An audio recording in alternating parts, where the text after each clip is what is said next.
സീത അവളുടെ കയ്യിൽ മുറുകെ പിടിച്ചൊന്ന് പുഞ്ചിരിച്ചതും പെട്ടെന്ന് സീതയെ കെട്ടിപ്പിടിച്ച് പൊട്ടിക്കരഞ്ഞു പോയി സിത്തു. പെട്ടെന്ന് സിത്തു അങ്ങനെ ചെയ്തതും ഒന്ന് ഞെട്ടിയെങ്കിലും പിന്നെ അവളെ തിരികെ കെട്ടിപ്പിടിച്ച് അവളുടെ തോളിൽ തട്ടിക്കൊടുത്തു സീത.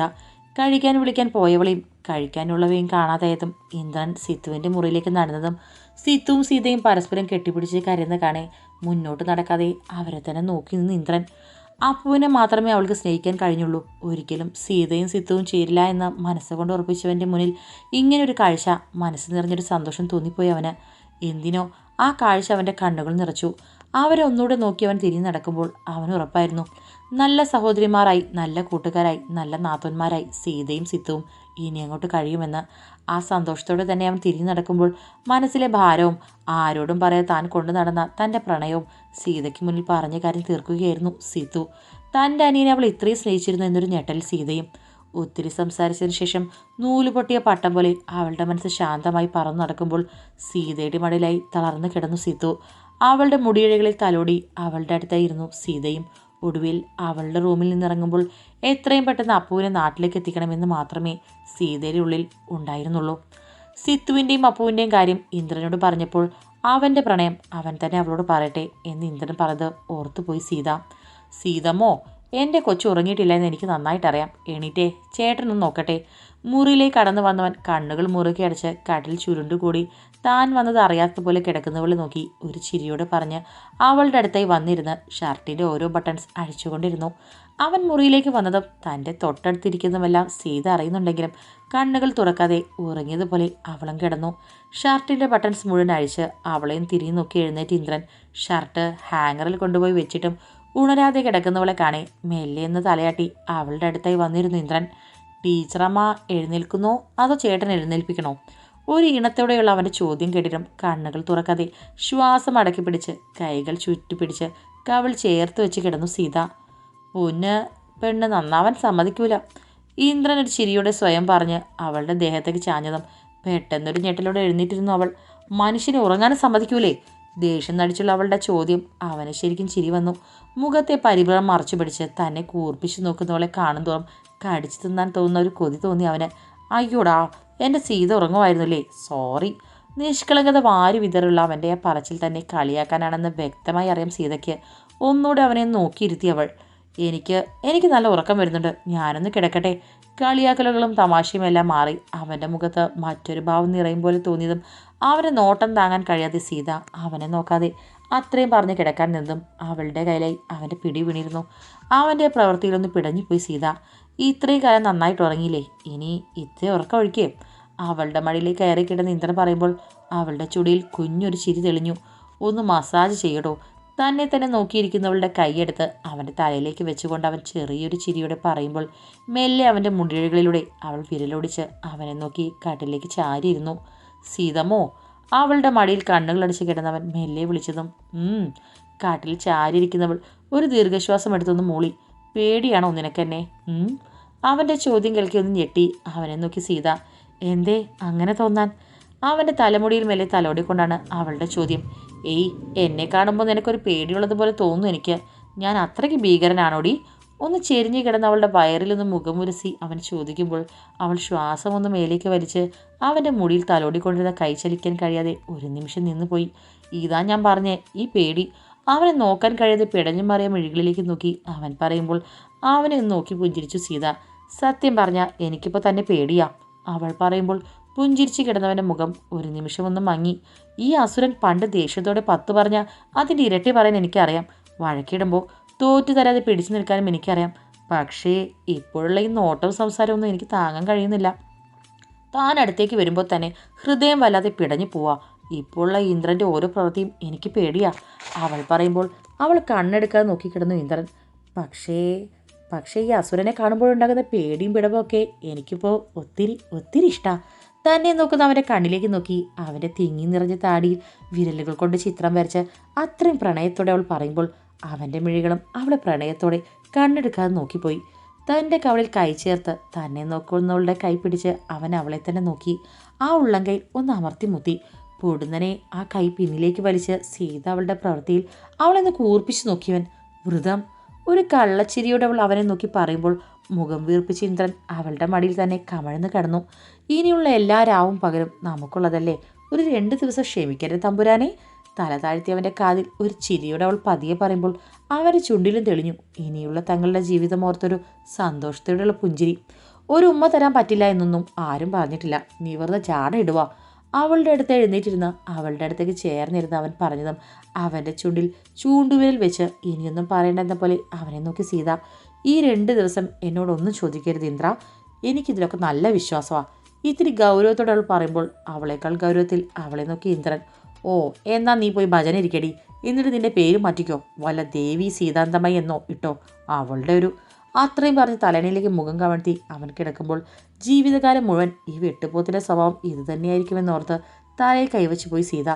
എത്ര സ്നേഹത്തോടെ സംസാരിച്ച് തുടങ്ങിയതാ, ഇപ്പോൾ കണ്ടോ. അവളൊരു ദീർഘശ്വാസം എടുത്ത് അവൻ്റെ അടുത്തേക്ക് കിടന്നു. അവൻ്റെ തൊഴിൽ മെല്ലെയൊന്ന് തൊട്ടതും അവളെ നോക്കാതെ തന്നെ ഷോൾഡർ കൊണ്ട് അവളെ തട്ടി ഇന്ദ്രൻ. വീണ്ടും അവൻ്റെ തൊഴിൽ മെല്ലെ കൈവച്ചതും വീണ്ടും മുന്നേ ചെയ്തതുപോലെ തട്ടി മാറ്റി ഇന്ദ്രൻ. അവളൊന്നും നോക്കാതെ പെട്ടെന്ന് അവനെ വട്ടം ചുറ്റി മുറുകെ കെട്ടിപ്പിടിച്ചതും പെട്ടെന്നൊരു ഞെട്ടലോടെ അവളെ തിരിഞ്ഞു നോക്കി ഇന്ദ്രൻ. വ്രതം, അവൻ അവളെ നോക്കി പറഞ്ഞതും സിത്തുനെയോ അമ്മയെയോ ഒക്കെ കെട്ടിപ്പിടിച്ചാൽ വ്രതം മുറിയില്ല, അതുപോലെ ഇതും അടങ്ങി ഒതുങ്ങി കിടന്നാൽ മാത്രം വേണിൽ ഇങ്ങനെ കിടക്കാം.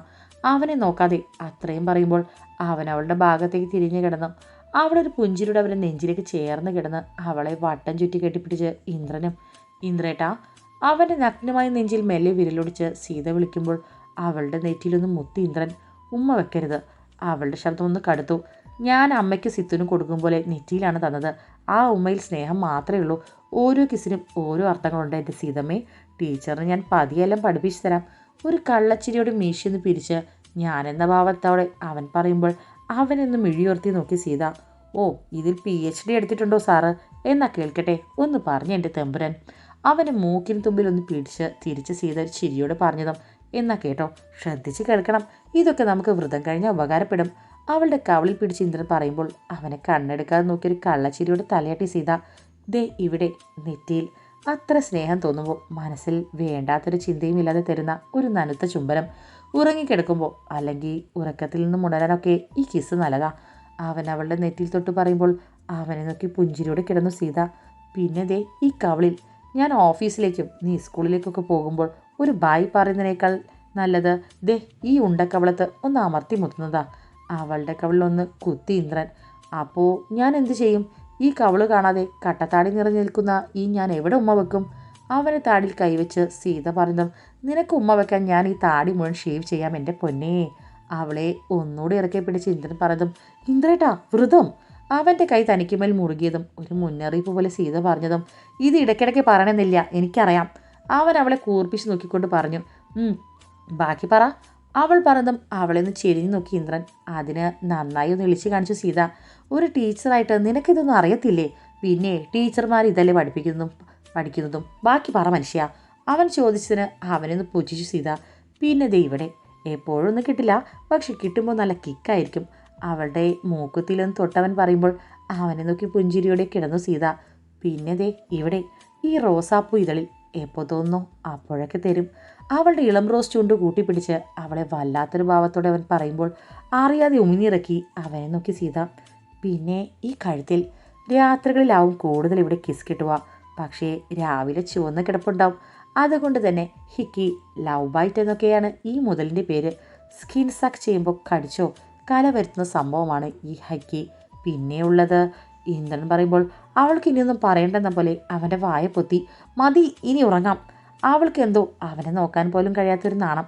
തമാശയ്ക്ക് തുടങ്ങിയതാണ്, പക്ഷേ ഇനി അവൻ പറയുന്നത് കേൾക്കാൻ തനിക്ക് ത്രാണിയില്ല. ഇല്ല, തുടങ്ങിയ സ്ഥിതിക്ക് ഞാൻ മുഴുവൻ പറയും. അപ്പോഴല്ലേ ഞാൻ എപ്പോൾ എങ്ങനെയൊക്കെ നിന്നെ സ്നേഹിക്കുമെന്ന് നിനക്ക് മനസ്സിലാക്കാൻ പറ്റൂ. അതുകൊണ്ട് ഇത് മുഴുവൻ കേട്ടിട്ട് എൻ്റെ മോൾ ഉറങ്ങിയാൽ മതി. ഇന്ദ്രൻ പറയുമ്പോൾ കണ്ണു തുറിച്ച് അവനെ നോക്കിപ്പോയി സീത. Back kiss. ഒരാളുടെ പുറംഭാഗത്ത് കിസ് ചെയ്യൽ. Vampire kiss. വാമ്പയർ രക്തമൂറ്റൻ കഴുത്തിൽ കടിച്ചുന്ന രീതിയിൽ, but more intimate and passionate ആയി ഒരു രീതിയിൽ കഴുത്തിൽ ചെറുങ്ങനെ കടിച്ച് ആൻഡ് ഡീപ്ലി കിസ് ചെയ്യുമ്പോൾ ചെറുങ്ങനെ കടിച്ച് ആൻഡ് സക്ക് ചെയ്യുന്ന പോലെയൊക്കെ ആയിട്ട്. മതി ഇന്ദ്ര, പ്ലീസ് മതി. അവൻ്റെ കയ്യിൽ നിന്ന് കുടഞ്ഞു മാറി സീത പറയുമ്പോൾ ഉറക്കെ പൊട്ടിച്ചിരിച്ചു പോയി ഇന്ദ്രൻ. കഴിഞ്ഞിട്ടില്ലടി. അവൻ ചിരിക്കിടയിൽ അവളോട് പറഞ്ഞതും എടോ കാല, താൻ ഇത്രയും വൃത്തികെട്ടവനാണോ? അവൾ അവനിൽ നിന്ന് അകന്നു മാറിയിരുന്നതും എൻ്റെ മോളെ ഇതൊക്കെ എല്ലാവരും ചെയ്യുന്നതാ, അല്ലാതെ ഞാൻ മാത്രം ഒന്നല്ല. മിണ്ടരുത്, മര്യാദ കിടന്നോ, അങ്ങേരുടെ ഒരു വാമ്പയർ കിസ്. അത്രയും പറഞ്ഞ് സീത പുതപ്പ് തലവഴിയിട്ട് മൂടി പുതച്ച് തിരിഞ്ഞ് കിടന്നു. ഇവൾക്കിതെന്താ വട്ടായി എന്ന പോലെ അവളെ നോക്കിയിരുന്ന ഇന്ദ്രൻ. എന്നാൽ അവൻ പറയുന്നത് കേട്ടിട്ട് തന്നെ പേടിയാകുന്നു. അപ്പോൾ അവൻ ഇങ്ങനെയൊക്കെ തന്നെ ചെയ്താലോ എന്നൊരു ഭയത്തോടെ, പേടിയോടെ, ഹൃദയമിടിപ്പോടെ കണ്ണുകൾ മുറുക്കി അടച്ചു കിടന്നു സീത. എനിക്കൊരു കാര്യം സംസാരിക്കാനുണ്ടായിരുന്നു. രാവിലെ എല്ലാവരും ഒരുമിച്ചിരുന്ന് ഭക്ഷണം കഴിക്കുന്നുണ്ടേ. സിത്ത് പറയുമ്പോൾ എല്ലാവരും അവളെ നോക്കി. ഞാൻ ബാലമാമയുടെ അടുത്തേക്ക് പോവുക പറയുമ്പോൾ എല്ലാവരും ഒരു ഞെട്ടൽ അവൾ പ്രതീക്ഷിച്ചിരുന്നു.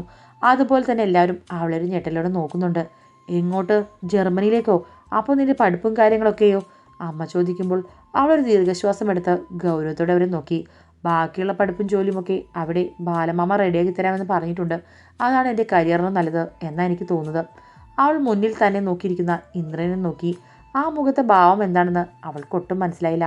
അവൾ അവനിൽ നിന്ന് മിഴികൾ മാറ്റി അമ്മയെ നോക്കി പറഞ്ഞു, ഇവളിത് എന്തൊക്കെയായിട്ടായി പറയുന്നേ? നിങ്ങൾക്കൊന്നും ചോദിക്കാനില്ലേ? സിത്തുവിനെ തന്നെ നോക്കിയിരിക്കുന്ന വല്യമ്പുരാനെ നോക്കി അവർ പറയുമ്പോൾ സീതയും അവൾ പറഞ്ഞു കേട്ട ഞെട്ടലിൽ അവളെ നോക്കി. അവളുടെ മിഴികൾ ഇതൊന്നും തന്നെ ബാധിക്കില്ല എന്ന പോലെ ഭക്ഷണം കഴിക്കുന്ന ഇന്ദ്രനിലെത്തി നിന്നു. നിന്റെ ജോലിയും ഭാവിയും എല്ലാം നിന്റെ ഇഷ്ടമാ മോളെ. അച്ഛൻ അതിനൊന്നും എതിർക്കുകയില്ല. പക്ഷേ ഇപ്പോൾ നീ ഒറ്റയ്ക്കൊരു തീരുമാനം എടുക്കാൻ പറ്റില്ല. കാരണം നിനക്കിപ്പോൾ ഒരു കുടുംബമുണ്ട്, ഒരു ഭർത്താവുണ്ട്. അച്ഛൻ പറയുമ്പോൾ അവളൊന്നും മിണ്ടാതെ പ്ലേറ്റിലേക്ക് നോക്കി ഇരുന്നേയുള്ളൂ. നീ ജർമ്മനിയിൽ പോകുന്ന കാര്യം അപ്പുവിനോട് പറഞ്ഞില്ലേ? അവനെന്താ പറഞ്ഞത്? അച്ഛൻ അല്പം ഗൗരവത്തോടെ ചോദിക്കുമ്പോൾ അതിന് എന്ത് മറുപടി പറയുമെന്നറിയാതെ സീതയെ നോക്കി സിത്തു. അവളുടെ മറുപടിക്കായി സീതയും സിത്തുവിനെ മാത്രം നോക്കി നിൽക്കുകയാണ്. എൻ്റെ കാര്യം തീരുമാനിക്കാൻ എനിക്കറിയാം അച്ഛാ. അതിൽ അപ്പുവിൻ്റെ അഭിപ്രായവും തീരുമാനം നോക്കേണ്ട ആവശ്യം എനിക്കില്ല. സിത്തു പറയുമ്പോൾ എല്ലാവരുടെയും നെറ്റിയൊന്ന് ചുളിഞ്ഞു. നിന്റെ അഹങ്കാരം കൂടി വരുന്നുണ്ട് സിത്തു. എല്ലാവരും ലാളിച്ച് വഷളാക്കി വെച്ചിരിക്കുക പെണ്ണിനെ. ഇവളും അപ്പവും തമ്മിൽ എന്തോ പ്രശ്നമുണ്ടെന്ന് എനിക്കൊരു സംശയം തോന്നിയതാ. ഇപ്പോൾ ഉറപ്പായി. എന്തേലും പ്രശ്നമുണ്ടെങ്കിൽ അത് പറഞ്ഞു തീർത്ത് സമാധാനമായിട്ട് കുടുംബമായി കഴിയാൻ നോക്ക്. അമ്മ ദേഷ്യത്തോടെ പറയുമ്പോൾ അവൾ കസേരയിൽ നിന്നും ദേഷ്യത്തോടെ എഴുന്നേറ്റു. അമ്മ പറഞ്ഞത് ശരിയാ, അഹങ്കാരം തന്നെ എനിക്ക്. സമ്മതിച്ചു. എല്ലാവരും കേൾക്കാൻ വേണ്ടി പറയാം. ഞാനും അപ്പവും പിരിയാൻ തീരുമാനിച്ചു. ഞങ്ങളിനി മുന്നോട്ട് ഒരുമിച്ച് പോകില്ല. ഞാൻ ജർമ്മനിയിലേക്ക് പോവാണ്. ഇന്ന് വൈകുന്നേരത്തെ ഫ്ലൈറ്റിന് ടിക്കറ്റ് ബുക്ക് ചെയ്തിട്ടാണ് ഞാൻ നിൽക്കുന്നേ. ആരെതിർത്താലും ഞാൻ പോവും. വാശിയോടെ സിത്തു പറയുമ്പോൾ ഉള്ളിലെ വേദന ആരും അറിയാതെ ഇരിക്കാനായി അവൾ വീണ്ടും ആ അഹങ്കാരിയുടെ വേഷം എടുത്തിട്ടു. നിനക്ക് അവനേക്കാൾ നല്ല ഒരുത്തനെ കിട്ടുമെന്ന് നീ കരുതുന്നുണ്ടോ സിത്തു? എന്തിനാ ഇങ്ങനെ എല്ലാവരും വിഷമിപ്പിക്കുന്നേ നീ? സിദ്ധു ദേഷ്യത്തോട് ചോദിച്ചതും കണ്ണുകളൊന്നും മുറുക്കിയടിച്ച് തുറന്നു സിത്തു. സീതയ്ക്കൊന്നും സിദ്ധുവിനോട് പറയാനുള്ള സമയം കിട്ടാത്തത് കൊണ്ട് തന്നെ അപ്പുവിൻ്റെയും സിത്തുവിൻ്റെയും ഒരു കാര്യവും അവനറിയില്ലായിരുന്നു. എനിക്ക് അവനെയും വേണ്ട, അവനേക്കാൾ നല്ലവനെയും വേണ്ട. എന്നെ ഈ കുരുക്കിൽ നിന്ന് രക്ഷപ്പെടുത്തിയാൽ മതി. സിദ്ധുവിനെ നോക്കി ദേഷ്യത്തോടെ സിത്തു പറയുമ്പോൾ എല്ലാവരും ഇവൾക്കിത് എന്തു പറ്റിയെന്ന ചിന്തയോടെ അവളെ നോക്കി. അപ്പുവിൻ്റെയും മാളവികയുടെയും ജീവിതത്തിൽ താനൊരു തടസ്സമാവരുതെന്ന്, അവനെ ആരും കുറ്റപ്പെടുത്തരുത്, എല്ലാത്തിനും കാരണം താൻ മാത്രമാവണം എന്ന് മാത്രമേ ആ നിമിഷം അവളുടെ മനസ്സിൽ ഉണ്ടായിരുന്നുള്ളൂ. നിനക്കൊന്നും പറയാനില്ലേ ഇന്ദ്ര? ഒന്നും മിണ്ടാതെ എല്ലാവരും പറയുന്നത് കേട്ടിരിക്കുന്ന ഇന്ദ്രനെ നോക്കി അച്ഛൻ ചോദിച്ചതും അവൾ അവളുടെ തീരുമാനം പറഞ്ഞില്ലേ? ഇനി എന്താ പറയേണ്ടത്? അവളുടെ ജീവിതം എങ്ങനെ വേണമെന്ന് അവൾക്ക് തീരുമാനിക്കാം. വൈകുന്നേരം ഞാൻ കൊണ്ടുവിടാം എയർപോർട്ടിൽ. പെട്ടി ബാഗ് ചെയ്യാൻ നോക്കുപോയി ചെല്ല്. ഇരുന്നിടത്ത് എഴുന്നേറ്റ് ഇന്ദ്രൻ പറഞ്ഞ് കൈ കഴുകാൻ പോയതും സീത അവനെന്താ ഇങ്ങനെയൊക്കെ പറയുന്നൊരു ദേഷ്യത്തിൽ അവനെ നോക്കി. ആ നോട്ടം കണ്ടിട്ടും കാണാത്ത ഭാവത്തിൽ ഇന്ദ്രൻ മുകളിലേക്ക് കയറി പോകുമ്പോൾ പിന്നാലെ സീതയും അവൻ്റെ പിറകെ മുകളിലേക്ക് കയറി. സിത്തു ആരെയും നോക്കാതെ അവളുടെ മുറിയിലേക്ക് കയറി വാതിലടച്ചതും തലയിൽ കൈവച്ച് ആ കസരിൽ ഇരുന്ന് പോയി. തമ്പുരാട്ടിയമ്മ, നമുക്ക് മാത്രം എന്താ ഇങ്ങനെ? ഒരാളുടെ ജീവിതം അങ്ങ് ശരിയായി വരുന്നേ ഉള്ളൂ, അപ്പോഴേക്കും അടുത്തത് കെട്ടുതാലി പൊട്ടിക്കാൻ നിൽക്കുന്നു. എനിക്കിതൊന്നും കാണാൻ വയ്യൻ്റെ ഭഗവതി.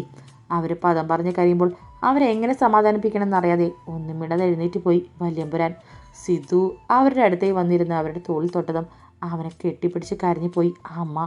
റൂമിലേക്ക് കയറിയതും എങ്ങോട്ട് പോകാൻ എന്ന പോലെ ഷെൽഫ് തുറന്ന ഒരു ഷർട്ട് എടുത്തിട്ട് അതിൻ്റെ ബട്ടൺസ് ഓരോന്നും ഇടുന്നിടയിലാണ് വാതിലും തള്ളി തുറന്ന് ദേഷ്യത്തോടെ സീത അകത്തേക്ക് വരുന്നത്. എന്താ ഇതൊക്കെ? ഇന്ദ്രനെ അറിഞ്ഞിട്ടാണോ അവളിപ്പോൾ ഇങ്ങനൊരു തീരുമാനം എടുത്തത്? അവനെ പിടിച്ച് തന്നെ നേർക്ക് നിർത്തി ദേഷ്യത്തോടെ സീത ചോദിക്കുമ്പോൾ നെറ്റി ഒന്നൊഴിഞ്ഞ് അവളെ നോക്കി ഇന്ദ്രൻ. നിനക്കിതെന്താ സീതേ? എല്ലാവരും അറിഞ്ഞതുപോലെ ഇപ്പോഴാണ് ഞാനും അറിഞ്ഞേ. എന്താ പോരെ? അവൻ പോകാനുള്ള തിരക്കിൽ കയ്യിലേക്ക് വാച്ചും കെട്ടി ജീപ്പിൻ്റെ കീ എടുത്തുകൊണ്ട് പറയുമ്പോൾ അവൾ അവൻ്റെ മുന്നിലേക്ക് കയറി നിന്നു. എന്നിട്ടെന്താ സിത്തുവിനോട് പോകണ്ടെന്ന് പറയാഞ്ഞത്? അവളെ തടയാഞ്ഞത് എന്താന്ന്? അവൻ്റെ കണ്ണിലേക്ക് നോക്കി സീത പറയുമ്പോൾ അവനൊന്ന് ചിരിച്ചു. നീ പോവാണെന്ന് പറഞ്ഞപ്പോൾ നിന്നെ ഞാൻ തടഞ്ഞോ? ഇല്ലല്ലോ. അതുപോലെ തന്നെ അവൾ പോകുമ്പോഴും ഞാൻ തടയില്ല. അവൾക്ക് പോകണമെന്ന് തോന്നുമ്പോൾ അവൾ പോകും, വരണമെന്ന് തോന്നുമ്പോൾ അവൾ വരും. അവൻ പറയുന്ന കേൾക്കെ ദേഷ്യം വന്നു പോയി സീതയ്ക്ക്. അത് ഇന്ദ്രന് വ്യക്തമായി മനസ്സിലായി. അപ്പു അവൻ്റെ കാര്യവും അതിനെക്കുറിച്ച് നിങ്ങൾക്കൊന്നും പറയാനില്ലേ? സീത ചോദിക്കുമ്പോൾ കണ്ണാടിയിലേക്ക് തിരിഞ്ഞ് മുടിയൊന്ന് ചീകി ഒതുക്കി ഇന്ദ്രൻ. അവൻ്റെ കാര്യം അവനല്ലേ തീരുമാനിക്കേണ്ടത്. അത്രയും പറഞ്ഞ് അവളെ മറികടന്ന് മുന്നോട്ട് നടന്നു ഇന്ദ്രൻ. അല്ലേലും നിങ്ങൾ തമ്പുരാക്കന്മാർക്ക് എന്താവാലോ? അതിപ്പോൾ പെങ്ങളായാലും ആങ്ങളെയായാലും കണക്കാ. മറ്റുള്ളവരുടെ വിഷമവും സങ്കടവും ഒന്നും നിങ്ങൾക്കറിയണ്ടല്ലോ. ദേഷ്യം കൊണ്ട് വായിൽ തോന്നുന്ന പലതും പറയണമെന്ന് തോന്നി സീതയ്ക്ക്. അവൾ പറയുന്നത് കേട്ടൊന്ന് തിരിഞ്ഞ് അവളെ നോക്കി ഇന്ദ്രൻ. വൈകുന്നേരം ഒരുങ്ങി നിന്നേക്ക്, എയർപോർട്ടിൽ പോകണം. അവൻ ഗൗരവത്തോടെ പറഞ്ഞ് മുന്നോട്ട് നടന്നും.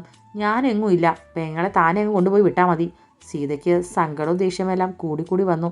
നിനക്ക് ഞാൻ പറഞ്ഞത് മനസ്സിലായില്ലേ സീതയെ? വൈകുന്നേരം ഒരുങ്ങി നിൽക്ക്, കേട്ടല്ലോ. പിന്നെ സിത്തുവിനോടൊന്ന് ചോദിക്കാൻ നിൽക്കണ്ട. ഗൗരവത്തോടെ അത്രയും പറഞ്ഞ് ഇന്ദ്രൻ പുറത്തേക്ക് ഇറങ്ങിയതും ദേഷ്യത്തോടെ അവിടെയുള്ള കട്ടിലായി ഇരുന്നു സീത. വേഗം അപ്പുവിന് കോൾ ചെയ്തതും ഒരുപാട് റിങ്ങുകൾക്ക് ശേഷം അവൻ ഫോൺ എടുത്തു. സിത്തു പോകുന്നെല്ലാം സീത അവനോട് പറഞ്ഞതും പോകുന്നെങ്കിൽ പോയിക്കോട്ടെ കുഞ്ഞേച്ചി, എൻ്റെ പേരും പറഞ്ഞ് അവളെ തടയേണ്ട എന്നായിരുന്നു അവൻ്റെ അഭിപ്രായം. എന്ത് ചെയ്യുമെന്നറിയാതെ സീത നിൽക്കുമ്പോൾ പോകാനുള്ള തയ്യാറെടുപ്പിൽ എല്ലാ സാധനങ്ങളും ബാഗിലാക്കും തിരക്കിലായിരുന്നു സിത്തു. കണ്ണുകൾ നിറയുന്നതും അത് കവളിലേക്ക് ഒഴുകുന്നതും അറിയെ പുറം കൈയിൽ കണ്ണുനീർ അമർത്തി തുടച്ച് അവൾ ഓരോന്നും ചെയ്യുമ്പോൾ എത്രയും പെട്ടെന്ന് ഈ നാട്ടിൽ നിന്ന് തന്നെ ഓടി ഒളിക്കണമെന്ന് മാത്രമായിരുന്നു അവളുടെ മനസ്സിൽ. പരസ്പരം ആരും ഒന്നും മിണ്ടാതെ മൂകമായ ദിവസം മെല്ലെ നീങ്ങിക്കൊണ്ടിരുന്നു. തമ്പുരാട്ടിയമ്മ അപ്പോൾ റൂമിലേക്ക് കയറിയതാണ്. ഉച്ചയ്ക്ക് കഴിക്കാൻ പോലും വന്നിട്ടില്ല. സീത എന്തൊക്കെയോ ജോലികൾ ചെയ്യുന്നുണ്ട്, എങ്കിലും മനസ്സ് ഇവിടെയൊന്നും അല്ലാത്തതുപോലെ നിന്നു. സിത്തു എന്തൊക്കെയോ കഴിച്ചെന്ന് വരുത്തി വീണ്ടും റൂമിലേക്ക് കയറി. സിത്തു രാധയെ കൊണ്ട് അടുത്തുള്ള ഒരു ഡോക്ടറുടെ അടുത്തേക്ക് പോയതാണ്. ക്ഷീണം കാരണം അവളെ അവിടെ തന്നെ കുറച്ചു നേരം ഗ്ലൂക്കോസ് കയറ്റി കിടത്തി. കൂട്ടിന് സീതയും രാധയുടെ മുത്തശ്ശിയും. വല്യമ്പരാൻ ഉച്ചയ്ക്ക് ഭക്ഷണം കഴിക്കാൻ വരുമ്പോൾ സീതയാണ് വിളമ്പി കൊടുത്തത്. സീതയുടെ എന്തൊക്കെയോ ചോദിക്കണമെന്നുണ്ടെങ്കിലും ഒന്നും മിണ്ടാതെ കഴിച്ചെഴുന്നേറ്റു അയാൾ. രാവിലെ പോയ ഇന്ദ്രൻ വരുന്നത് വൈകുന്നേരമായിരുന്നു. ഇന്ദ്രനെ കണ്ടതും ബാഗും പിടിച്ച് പുറത്തേക്ക് ഇറങ്ങി സിത്തു. അമ്മേ, ഞാൻ പോവാ. കാട്ടിൽ കിടക്കുന്ന അമ്മയുടെ അടുത്ത് വന്ന് പതിയവൾ പറയുമ്പോൾ അത് കേട്ട ഭാവം പോലുമില്ലാതെ കിടന്നു തമ്പുരാട്ടി അമ്മ. അമ്മയുടെ അവഗണന കൂടി ആയതും താങ്ങാൻ കഴിയാതെ ചങ്ക് തകർന്ന് പുറത്തേക്ക് നടന്നു സിത്തു. പോകും വഴി അവരുടെ കാലിൽ പിടിച്ച് നെറ്റിമുട്ടിച്ച് നിന്നു സിത്തു. അവളുടെ കണ്ണുനീർ ആ അമ്മയുടെ കാലിൽ വന്ന് തെറിച്ചതും ഒന്ന് പൊള്ളി പിടഞ്ഞുപോയി അവർ. തൊണ്ടക്കുഴിയിൽ വന്ന കരച്ചിൽ അവൾ അറിയാതെ ഇരിക്കാൻ എന്നണം സാരി തലപ്പ് വായിൽ വെച്ച് മനസ്സിൽ വിങ്ങിപ്പൊട്ടി അവർ. അവളൊന്നും മിണ്ടാതെ അമ്മയുടെ മുറിൽ നിന്ന് ഇറങ്ങിയതും കണ്ടു മുഖം വെറുപ്പിച്ച് തന്നെ നോക്കുന്ന സീതയെ. സീത ഒരുങ്ങി നിൽക്കുന്നത് കാണേ അവളും എയർപോർട്ടിലേക്ക് ഉണ്ടെന്ന് മനസ്സിലായി സിത്തുവിന്. സിത്തു അവളെ നോക്കിയൊന്ന് പുഞ്ചിരിക്കാൻ ശ്രമിച്ചതും സീത അവളിൽ നിന്ന് നോട്ടം മാറ്റി.